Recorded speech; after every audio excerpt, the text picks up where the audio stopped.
নমস্কার বন্ধুরা, আজকে চলে এসেছি দেখছেন এই বৈদ্যবাড়ির নিমাই তীর্থ ঘাটে। এই যে দেখুন পরিবেশটা খুব সুন্দর পরিবেশ। এইখান থেকে বাবা মহাদেবের মাথায় জল ঢালবে বলে সব পুণ্যার্থীরা গঙ্গা স্নান করে সব বাবার মাথায় জল অর্পণ করে বলে এখান থেকে জল নিয়ে যায়। চলুন আপনাদের এখানকার ব্যবস্থাটা একটু খতিয়ে দেখায়। এখানে এই বাঁক রাখার স্ট্যান্ডগুলো এইভাবে করা হয়েছে যাতে ভক্তরা এই বাঁক রেখে এখানে রাখতে পারে। ওরা সব জল নিয়ে যাচ্ছে, পূর্ণ দৃশ্য। এখানে বাঁক সাজানো হচ্ছে সুন্দরভাবে, রজনীগন্ধার মালা দিয়ে এখানে বাঁক সাজিয়ে যাচ্ছে। চলুন নিমাই তীর্থঘাট থেকে এবার বেরিয়ে পড়লাম তারকেশ্বরের উদ্দেশ্যে। এই যে হাঁটা পথে দেখছেন বহু পুণ্যার্থী এইভাবে হেঁটে যাবে। দাঁড়ান আপনাদের একটু ভালো করে দেখাই। যে দেখছেন দূরে, চলুন এই পথ দিয়ে তারকেশ্বর অবধি হেঁটে পুণ্যার্থীরা জল নিয়ে যায়। আমিও সেই পথে আজকে সামিল হতে পারে নিজেকে ধন্য মনে করছি। চলুন ভিডিওটার সঙ্গে থাকুন, তারকেশ্বরে গিয়ে আপনাদের সঙ্গে দেখা হবে। সংঘ শিবির থেকে এখানে শিবির করা হয়েছে। এক দাদা স্বয়ংসেবক দাদা এখানে জল দিচ্ছেন, মেডিকেলেরও ব্যবস্থা করা রয়েছে। এই যে মানুষজন যারা যাবে তারা একটু নিজেদের পিপাসা মেটাচ্ছেন। এখানে খুব সুন্দর ব্যবস্থা। চলুন এগিয়ে যায়। এখন আপনাদের দেখাচ্ছি এই যে বাবা তারকেশ্বরের মাথায় সব জল অর্পণ করার জন্যে ভক্তরা এই হাঁটা পথে যাচ্ছে। প্রচুর মানুষ আজকে জমায়েত হয়েছেন বাবা তারকেশ্বর মাথায় জল অর্পণ করার জন্যে। দেখুন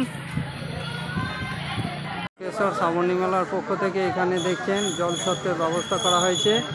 আপনারা এখানে রাস্তায় যেতে যেতে জল পিপাসা পেলে তা মেটানোর জন্য এখানে জল পান করতে পারবেন। ফিল্টারে একদম পরিশুদ্ধ বিশুদ্ধ পানীয় জল। চলুন এগিয়ে যায়। দেখছেন এটা রাজবাড়ি। রাজবাড়ির এখান দিয়ে এইবার মেন মন্দিরে যাব। চলুন মন্দিরে গিয়ে আপনাদের জানি না প্রচণ্ড ভিড়, কতটা কি দেখাতে পারবো, তবু চেষ্টা করব। চলে এসেছি, দেখছেন এখানে খুব সুন্দর একটি পরিবেশ। দেখছেন দুধ পুকুর দর্শন খুবই পুণ্যে।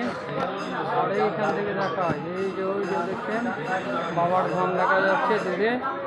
আর এই দুধ পুকুর, দেখুন দুধ পুকুরটা দেখাচ্ছি আপনাদের মন্দিরের সামনে। দুধ পুকুর দর্শন করুন, আপনাদের সমস্ত দুর্ভোগ কেটে যাবে, বাবার আশীর্বাদ প্রাপ্ত হবেন। আর একটু ভালো করে আপনাদের এই সমগ্র দুধ পুকুরটা দেখাই। দেখছেন তো এই সুন্দর একদম এখানে পরিবেশ রয়েছে।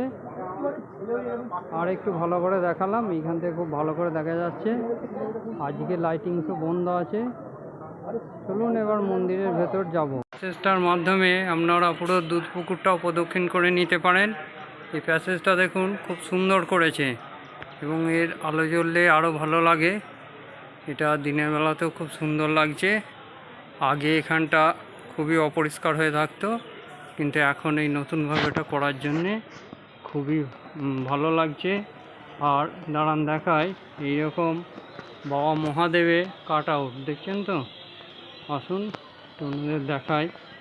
এই যে এইভাবে বাবা মহাদেবের সব কাট আউট লাগানো হয়েছে, সাজানো হয়েছে, খুব সুন্দর পরিবেশ।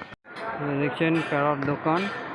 এখানে দোকানগুলো খুব সুন্দরভাবে সেজে উঠেছে তিন চতুর্দিকে। আপনারা এখান থেকে কিনে বিভিন্ন পূজার সামগ্রী পুজো দিতে পারেন। চলুন তো এই ফোন নিয়ে যেতে পারবো। আর সমগ্র ভিডিওটা যদি ভালো লাগে, আজকের এই জার্নিটা যদি আপনাদের পছন্দ হয়, তো চ্যানেলটা লাইক কমেন্ট শেয়ার করবেন।